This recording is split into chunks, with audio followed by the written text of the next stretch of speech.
fácil y toda la metodología y todo el protocolo, pero creo que vale la pena que nos encontremos.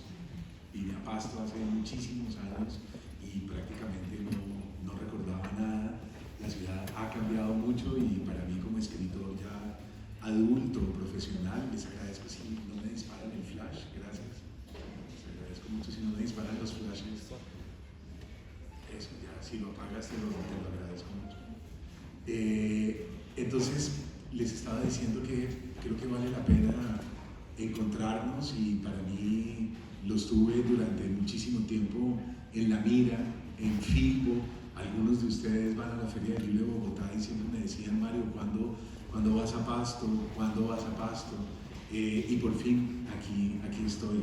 Así es que para mí es un sueño cumplido y todo mi respeto hacia ustedes como lectores. Muchas gracias. Gracias.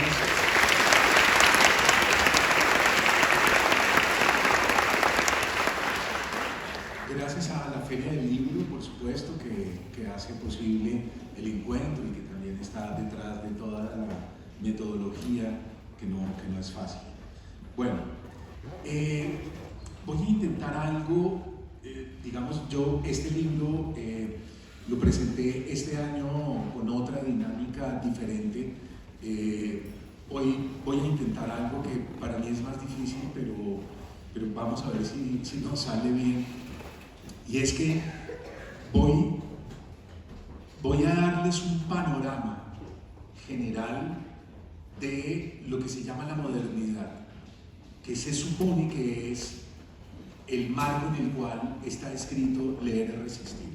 Digamos, Leer es Resistir hace parte de una visión general de la modernidad. Cuando uno habla de la modernidad, uno habla del Renacimiento en adelante, ¿verdad? Uno dice, ¿cuándo arranca la modernidad? La modernidad arranca desde cuando unos individuos deciden generar un proyecto tremendo que es la investigación de las leyes de la naturaleza nos deben conducir a un mundo mejor. Eso es lo que creen los hombres del Renacimiento, ¿verdad? El proyecto de la razón científica, filosófica, nos debe crear finalmente un mundo más justo, más equitativo, un mundo mejor para todos. Y en ese mismo momento Colón descubre América. Entonces se abren las fronteras del pensamiento, pero se abren las fronteras también del espacio temporales, podríamos decir. Y el hombre occidental europeo pierde el piso, siente que ya no es el centro de nada y el mundo se ensancha hacia otros universos y hacia otros continentes. Pero ese proyecto de la razón, que también tiene que ver con Lutero, pero con Marsilio Ficino, con Miguel Ángel, con Leonardo da Vinci, etc., ese mismo proyecto se mantiene incólume, se mantiene intacto hasta el siglo XVIII. Digamos, desde el 400-500 hasta el 18 no hay fisuras en el proyecto de la razón occidental. Uno no siente que haya una escisión o una ruptura muy importante, no. De hecho, el siglo XVIII es el siglo de la razón, ¿verdad? Es el siglo de las luces, es el siglo de Montesquieu, Diderot, es el siglo de Voltaire, es el siglo también en donde se lleva a cabo la Revolución Francesa, es el siglo de las máquinas, ¿no? Aparece la Revolución Industrial Inglesa y dejamos de andar en carretas, en caballos, y de un momento a otro de repente empezamos a usar máquinas, empezamos más adelante a usar trenes, aparecen ya en el siglo XIX los autos, más adelante incluso tendremos aviones. Entonces es esa Revolución Inglesa y la Revolución Industrial en general la que confirma los ideales de los hombres del Renacimiento. Ahora, los hombres del Renacimiento sabían que ellos no podían crear ese proyecto ahí, en presente. No, era un proyecto, es decir, algo que se va a desarrollar en los siglos venideros, algo que va a ir avanzando poco a poco, lentamente. Pero, aunque la Revolución Francesa en 1789 abre nuevas perspectivas políticas, es en realidad la primera crisis del proyecto moderno. Se da a finales del siglo XVIII, comienzos del XIX. Es un movimiento en Alemania que se llama el movimiento Sturm und Drang, que es el movimiento Tempestad y Empuje, que es unos poetas, unos pintores, unos escritores, unos artistas que dudan de la razón. Hasta ese momento la razón, como les digo, no tiene ninguna sospecha importante. Creemos en eso. Pero los hombres de finales del XVIII y los primeros románticos del XIX van a decir no, la razón es una parte muy importante, pero parecería ser que nosotros en realidad estamos constituidos por una zona de sombra, por una zona que no es clara, que no es diáfana, cristalina, transparente. Es una zona oscura, misteriosa, una zona que pertenece a la irracionalidad, ¿verdad? Y ahí entran unos escritores que son muy importantes y que van a poner en tela de juicio el proyecto de esa razón moderna. Entre ellos hay uno fascinante, uno que realmente es un escritor raro, muy interesante, que está en las páginas de Leer y Resistir, que es Edgar Poe. Edgar Poe nace en los Estados Unidos a comienzos del XIX, pero Poe tiene una particularidad. Poe es uno de los personajes más salidos de lo común, y es que Poe es necrófilo.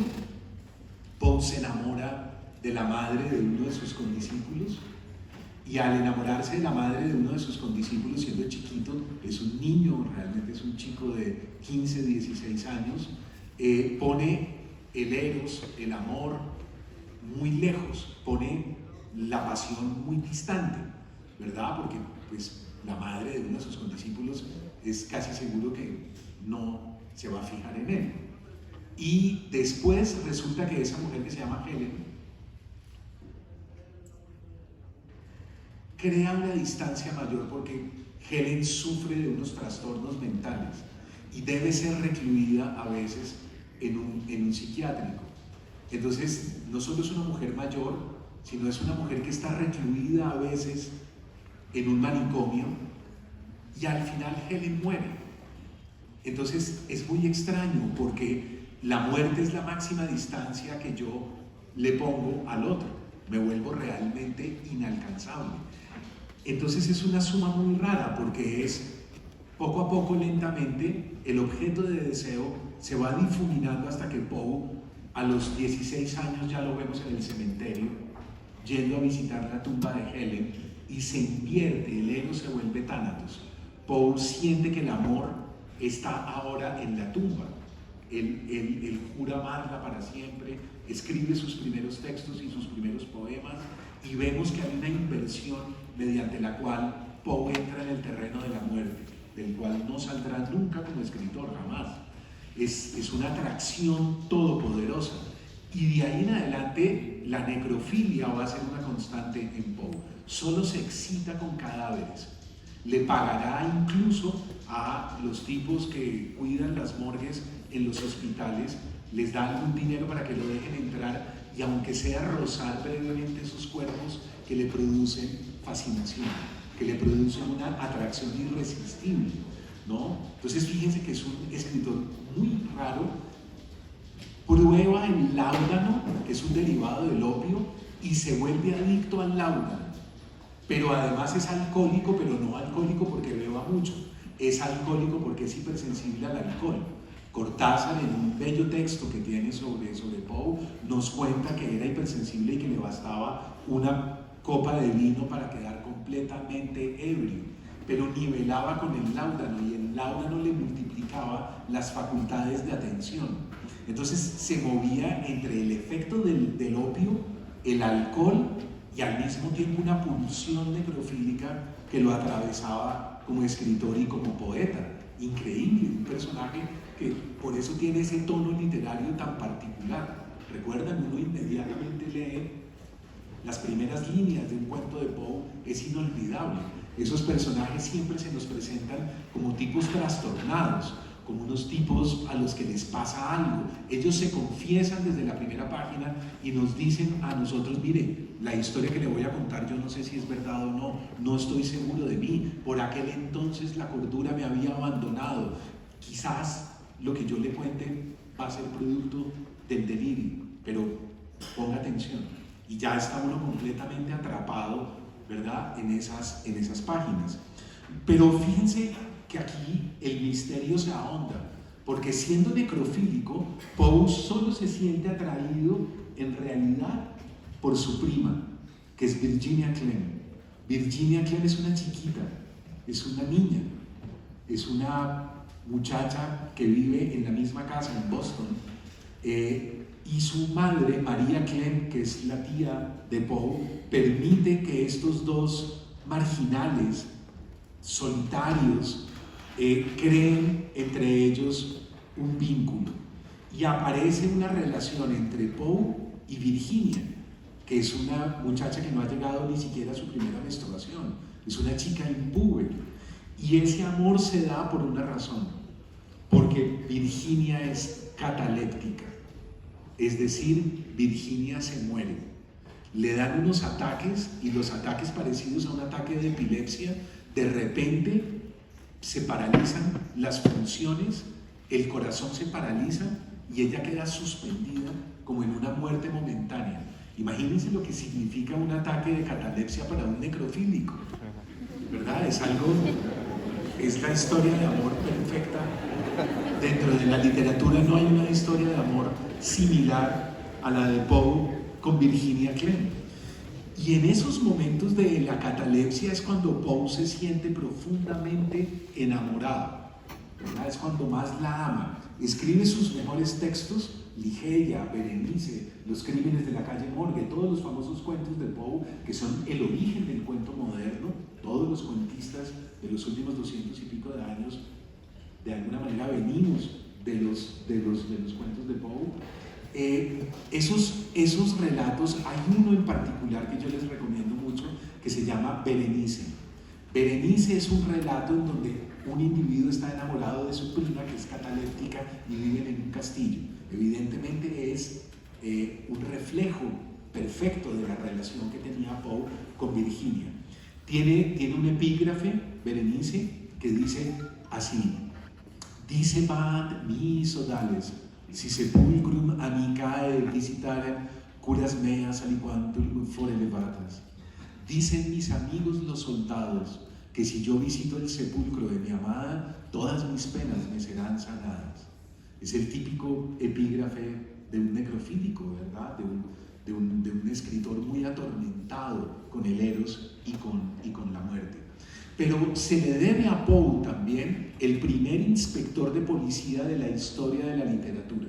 Todos los inspectores de policía de la novela policíaca posterior, incluidos Sherlock Holmes, ¿verdad?, de Sir Arthur Conan Doyle, el inspector Maigret de Simenon, Dashiell Hammett, Ellery Queen, Raymond Chandler, todos ellos vienen de ese primer detective que es Auguste Dupin. Poe es el primer escritor que ve en la crónica roja del periódico, en los obituarios y en las páginas judiciales del periódico, ve literatura, ve belleza, ve que es posible crear una corriente literaria que entre por ahí y que de alguna manera descubra la zona oscura de las hipermetrópolis de la revolución industrial. Gracias a ese personaje es que hoy en día entendemos también los tormentos psicológicos de nosotros los que vivimos en las grandes urbes, los que tenemos que transitar y deambular por el cemento, ¿no? Los que tenemos que vivir de alguna manera entre el ladrillo y entre los edificios. Eso crea una psicología muy perturbada y se lo debemos también a esos relatos de Poe. Al final de su vida, en un ataque de Virginia, Virginia no regresa, no se trata de un ataque de catalepsia, el corazón queda paralizado, Virginia muere y a Poe tienen que arrancarle el cuerpo, tienen que quitárselo, llaman a los servicios de salubridad y dicen hay un escritor que está con un cadáver metido ahí adentro, y eso ya huele mal, y llegan los organismos de salubridad y tienen que sacar el cuerpo para el entierro, y Poe no quiere, se lo tiene que arrancar a las malas, y de ahí en adelante él se va a pique, se va a hundir en un mare magnum de confusión, empieza a beber algo que tenía terminantemente prohibido por su médico, por su doctor, y se vuelve ya un escritor con delirium tremens. Hacia 1848-1849 vemos a Poe, hay elecciones en los Estados Unidos de América y lo vemos siendo arrastrado con vagos, callejeros, indigentes y demás a votar quién sabe por qué candidato, y se va a morir en un hospital de caridad, y se va a morir, la gente creía que era uno más, un vagabundo más, y la mejor pluma, porque Poe es muy superior a sus contemporáneos. Poe es muy superior a James Fenimore Cooper, es muy superior a Washington Irving, y es muy superior a los románticos, incluso ingleses, también a Tomás de Quincy, a todos ellos. Poe es superior, y es superior por su fuerza, por una potencia descomunal que le cruza el espíritu y que uno siente desde la primera línea, desde el primer párrafo de sus textos, uno siente la fuerza de Poe. Y al final en ese hospital, en un ataque de delirium tremens, como les cuento, que es esquizofrenia por alcohol, Poe muere. Pero aquí se abre la primera crisis de la modernidad. O sea, si venimos desde el Renacimiento, pasamos por el siglo XVIII y no tenemos ningún inconveniente, ningún problema, son estos escritores los que nos empiezan a poner problemas. Y es que empiezan a navegar por la zona oscura, empiezan a decir, no, la clave no está en la razón. La clave parece estar en algo que todavía no se puede nombrar, que todavía no sabemos cómo se llama, pero que es la zona de la conciencia más misteriosa, más invisible. Ellos aún no saben cómo ponerle un nombre. Ya veremos que es un psicoanalista muy famoso que le pondrá nombre a eso que es el inconsciente, ¿verdad? Surge con estos escritores por primera vez esa fuerza tenebrosa y también maravillosa que es el inconsciente. Entonces, después de Poe, aparece un escritor. Si ustedes hacen el ejercicio de ponerle un bigote a Baudelaire, como cuando uno estaba en el colegio, que uno se la pasaba poniéndole bigote y barba y todo a los autores de las cartillas, es idéntico a Poe. O lo contrario, si uno le quita el bigote a Poe, queda un Baudelaire y parece calcado. Es muy raro que sean tan parecidos. Baudelaire en Francia es el encargado de traducir a Poe. Claro, el puritanismo anglosajón ve en Poe un escritor demasiado gótico, demasiado perturbado, demasiado fastidioso y molesto para las iglesias, ¿no?, pentecostales gringas. Pero es un francés el que en realidad lo traduce y lo salva para las generaciones venideras. Y en esas traducciones del francés surge un escritor, Baudelaire, un poeta extraordinario, que desafortunada o afortunadamente hoy en día para nosotros, sus lectores, aunque para él fue un tormento, contrae la sífilis muy joven. Y la sífilis en el siglo XIX es una enfermedad incurable. No tenemos todavía penicilina, es como el SIDA de la época. Y eso significa, en el caso de Baudelaire, que la enfermedad progresa a gran velocidad y lo condena a Baudelaire. Cuando las defensas están bajas, la enfermedad sube, se manifiesta con unos brotes, y él incluso se compra como una túnica de monje y se ponía una capucha y salía en las noches por París, a recorrer París y a tomar notas para esos textos increíbles que están en el Spleen de París, o Pequeños Poemas en Prosa, que es el libro que les recomiendo que le echen un vistazo.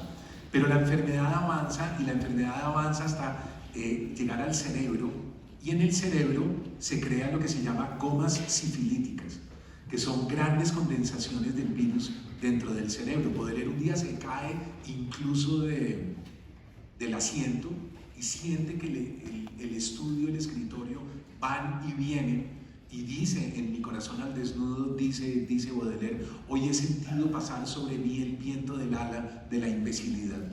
¿no? O sea, sabe que de ahí en adelante tiene el cronómetro en la nuca, que la enfermedad ha llegado al cerebro y al final le da un ataque de afasia y reblandecimiento cerebral. Afasia es la pérdida del lenguaje, pero es la pérdida del lenguaje no en las cuerdas vocales o en la garganta, es la pérdida del lenguaje mental, ¿no?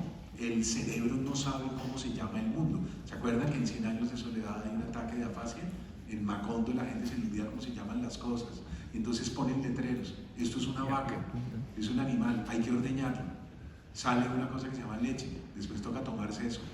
Y empiezan a ponerle letreros al mundo, porque a la gente se le olvida cómo se llama el mundo. Bueno, eso es un ataque de afasia. Imagínense lo que es eso para un escritor, para un poeta. Baudelaire tiene un libro que cuando lo vean en una librería no duden en comprarlo, que se llama Los Paraísos Artificiales. Los Paraísos Artificiales es la exploración que hace Baudelaire de los primeros alucinógenos que llegan de Oriente y empieza a probar con el hashish, y empieza a probar opio, y empieza a probar los cáñamos que llegan de los barcos de Oriente, ¿no? Y los marineros hablan de unas sustancias y él empieza a crear lo que se llamó el Club del Hashish o Club de los Hashishinos, que son los primeros exploradores, los primeros psiconautas, ¿no?, de la crisis de la modernidad occidental, ¿no? Ya hay unos en Inglaterra, ya hay unos que ya están explorando, pero Baudelaire es uno de los primeros psiconautas importantes, digamos, de esta crisis. Enseguida hay un poeta muy raro, el más extraño de todos, que es Arthur Rimbaud. Rimbaud, yo creo que puede ser el gran perturbado del siglo XIX. Rimbaud siente, y es muy raro Rimbaud, porque en 1871 escribe algo que se llama la Carta del Vidente. En la Carta del Vidente, Rimbaud confiesa que el escritor tiene que sufrir una duplicidad de conciencia para poder conectar de verdad con lo otro, y que es gracias a la conexión con lo otro que se puede anticipar a la época que vive. Fíjense qué misterioso. Es decir, el escritor en su vida cotidiana es un ser anodino, banal, atravesado por dolores, que tiene que enfermarse, tiene que ir al baño, tiene que comer, tiene que pagar los recibos como todo el mundo. Es un tipo X, pero de repente cuando está en su escritorio y cuando está escribiendo, se desdobla, y al desdoblarse conecta con una suprarrealidad. El origen del movimiento surrealista, de alguna manera, está en dos escritores, en Nerval y en Rimbaud. Por eso Rimbaud va a decir je suis un autre, yo es un otro. Nunca citen esa frase como yo soy un otro, no, porque el verbo ya está en la tercera persona del singular. No es je suis un autre, no, yo es un otro. Y es ese pronombre con ese verbo en donde está el abismo, ¿verdad? Yo es. ¿Qué pasó ahí? Que se abre la duplicidad de conciencia y el escritor en realidad conecta con una realidad que está por encima de la realidad palpable por los sentidos. Y él dice también, hay que desajustar los sentidos para poder conectar con esa suprarrealidad. O sea, ¿cómo se logra salir del espacio-tiempo? Desajustando los sentidos. Y fíjense que, miren, yo fui profesor de literatura del Departamento de Literatura de la Javeriana en Bogotá casi 10 años, y yo dictaba clases sobre este poeta. Leíamos Una temporada en el infierno con mis alumnos, con mis estudiantes, y yo hablé muchas veces sobre Rimbaud, y yo creo que yo no entendía. O sea, hablé de lo que no sabía, ¿no? Da un poco de pena con mis exalumnos, pero es así. Se ofenderán por esto, pero ni modo. Y yo creo que yo no entendía, porque yo vine a entender esto después. Yo vine a entender esto en el Instituto para Ciegos, en Teusaquillo, en Bogotá, un día que estaba dictando una charla, y hablarle a un auditorio de ciegos es muy raro. Y es muy raro pues porque nadie me está viendo. Entonces yo puedo hablar parado en una pierna, puedo hacer muecas, puedo darme la vuelta, puedo sentarme en el piso, puedo pararme, puedo hacer lo que sea y da igual. No pasa nada porque no me están mirando. Entonces yo dicté la conferencia, terminé y de pronto una chica me dijo, señor Mendoza, excúseme, ¿usted me permite verlo? Y yo no entendí la frase. Y dije, sí, claro. Y se acercó y empezó a tocarme con la mano. Y empezó a tocarme la frente, a hacerse una idea de más o menos cuál era mi estatura, mi contextura, los hombros. Me tocó el cuello, me tocó las facciones de la cara.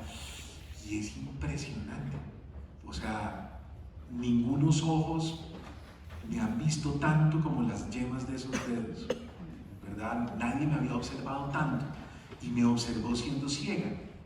Entonces uno dice, ¿cómo pasa eso? Y ahí entendí a Rimbaud, el desajuste de los sentidos. ¿Qué significa ver con las manos? ¿Qué significa ver con los dedos? Increíble, yo siempre tengo que ver con los ojos. Y esa atrofia de la costumbre va generando una realidad chata, una realidad muy plana. La única manera que yo tengo de ir a una suprarrealidad es que mis sentidos se decodifiquen. Lo volví a entender otro día, me encontré con un amigo que es músico y le dije, ¿qué hubo? ¿Para dónde vas? Y me dijo, voy a darle una clase de música y a dirigir la orquesta en el Instituto para Sordos. Y yo le dije, no maestro, qué chiste tan malo. Realmente el chiste es muy pendejo. Entonces me dijo, no es un chiste. Y yo le dije, pero ¿cómo va a haber una orquesta en el Instituto para Sordos, maestro? Me dijo, si quiere acompañarme, camine. Y yo le dije, listo, me voy ya.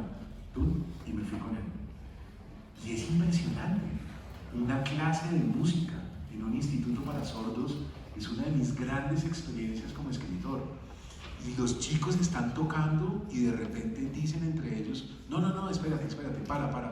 No, estás una octava alto. Y yo decía, pero ¿cómo oye? Yo no me doy cuenta de los errores, obviamente no tengo ni idea. Y estos fulanos son capaces de detectar, están oyendo con los ojos, están oyendo con las manos, están oyendo con el cuerpo, ¿verdad? Entonces, ¿cómo decodifico el cuerpo para entrar en una suprarrealidad? Y ojo, porque no significa que yo decodifico y luego pienso distinto, no. Y no es que yo pienso distinto y luego decodifico, no. Es simultáneo. Todo el cuerpo pensamiento entra en catástrofe. Y al entrar en catástrofe conecto con la suprarrealidad que necesito. Y ahí es que se genera la escritura. Ahí se genera la partitura, ahí se genera la pintura, ahí se genera eso tan sorprendente que nos han regalado los artistas del siglo XIX. Finalmente Rimbaud ya no tiene nada que hacer en Francia, es el gran nómada, es el gran viajero, se irá muy joven. Rimbaud construye su literatura hasta los 19 años, imagínense qué genialidad. A los 19, 20 años ya tiene todo escrito, nunca más va a volver a tomar una pluma ni escribirá literatura, escribirá unas cartas, se va para Abisinia en África, lo que entonces es Abisinia, y se dedica, parece, a traficar armas, trafica esclavos. Es una vida un poco turbulenta, rara, muy extraña. Contrae la sífilis en África y morirá. Lo regresan para amputarle una pierna, le amputan la pierna y sin embargo la enfermedad, la gangrena continúa y él morirá producto de esa amputación unos días después. Antes de morir llegan unos escritores a saludarlo y como a decirle que lo consideran su maestro, y él saca un cuchillo que cargaba siempre en África e intenta apuñalarlos. Entonces queda siempre el mito de Rimbaud como el gran salvaje de la historia de la literatura. Eso es lo que uno debería hacer con la gente que lo adula, ¿no? Cada vez que los vayan a adular, sospechen mucho de la persona que los está adulando. Sí, no hay nada más peligroso que un elogio. Eso es lo más peligroso. lo deja uno anquilosado.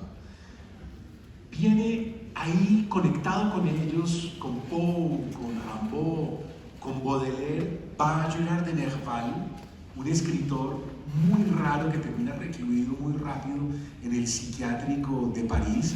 Este es otro precursor del movimiento suprarrealista o del movimiento surrealista francés, que son los pioneros de todo el surrealismo. Y Nerval escribe una novela, una novela pequeña que se llama Aurelia o el sueño y la vida. Es en realidad una terapia. Su psiquiatra le dice que escriba lo que le está pasando y resulta que Nerval es visitado por una mujer que parece que es la misma mujer a lo largo de la historia. Y Nerval tiene un recuerdo de todas sus reencarnaciones anteriores. Por eso se enloquece, porque recuerda todas las vidas pasadas que ha tenido. Y siempre en cada una de esas vidas se ha tropezado y se ha encontrado con la misma mujer, que a lo largo de distintas vidas van otra vez intentando la unión, la famosa unión sagrada, ¿no? Y él escribe Aurelia, pero resulta que no logra exorcizar sus fantasmas y al final, digamos, ya lleva varios años dentro del psiquiátrico, pero hacia 1851 Nerval escribe una frase inquietante a una tía que lo suele visitar dentro del manicomio y le escribe una frase que es "Ne m'attends pas ce soir, car la nuit sera blanche et noire". No me esperes hoy, porque la noche será blanca y negra. Y al día siguiente lo encuentran ahorcado frente al manicomio de París. Una cosa muy rara, porque cómo se sube uno en un poste, cómo cuelga uno el lazo y cómo se ahorca, ¿no? Es algo que parecería que necesitara de ayuda para uno poder hacer eso, pero no se supo cómo, pero eso es lo que le sucede a Nerval, pero nos deja testimonio en esa novela pequeñita, alucinante que es Aurelia.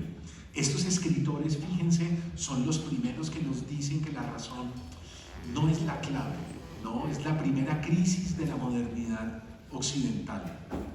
Y ellos van acompañados de unos pintores que también están buscando y que también están de alguna manera atormentados. Este es el conde Henri de Toulouse-Lautrec. Cuando vayan a Bogotá, escápense a la Candelaria, al Museo Botero. Y en el primer piso del Museo Botero, apenas entren a mano izquierda, se van a tropezar ese cuadro que está ahí, que se llama La bebedora de Ajenco. Imagínense qué privilegio uno poder en Colombia ver un Toulouse-Lautrec original.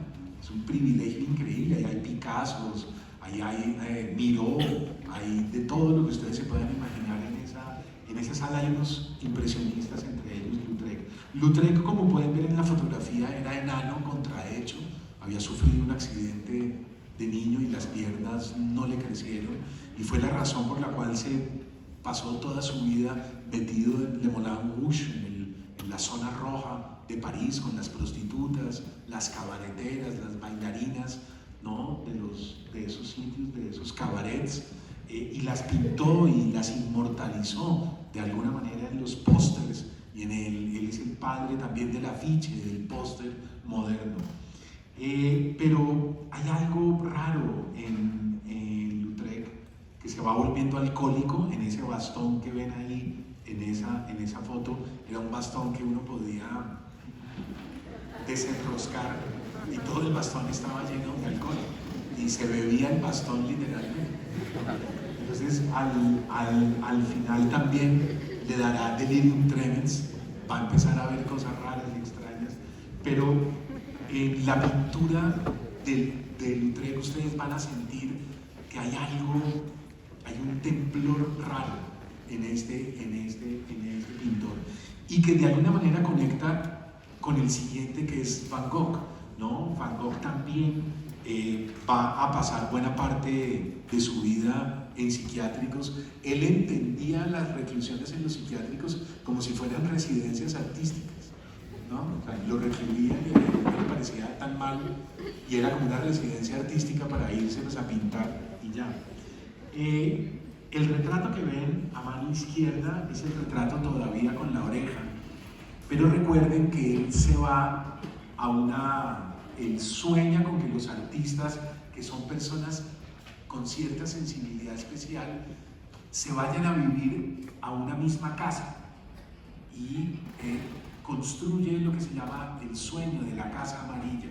La casa amarilla, él soñaba con que muchos artistas llegaran y que todos pudieran vivir como en una confraternidad, ¿no? Porque él decía, solo hay dos opciones y las dos opciones parecen igualmente tristes.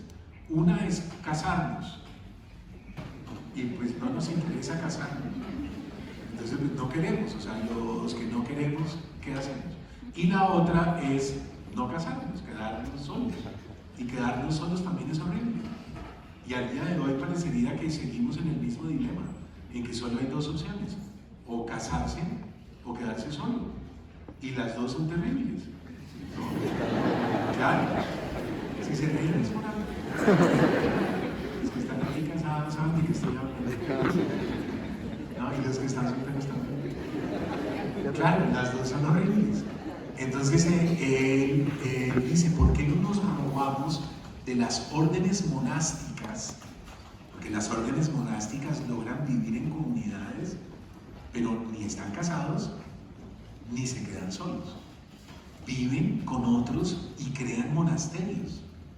Entonces dice, ¿por qué no logramos una especie de convento, de monasterio, que no es religioso y que es de artistas, pero desayunamos juntos, cocinamos juntos, leemos juntos y hacemos una confraternidad? A ese sueño lo llamó la Casa Amarilla. El problema es que ahí llegó otro pintor tremendo, buenísimo también, Paul Gauguin. Y Gauguin, que era visceral, muy fuerte, temperamental, a morir, se enamora de la misma chica de Van Gogh. Y hasta ahí llega el sueño, claro. Y Van Gogh, una noche, se cercena la oreja. Es el retrato que ven a mano derecha.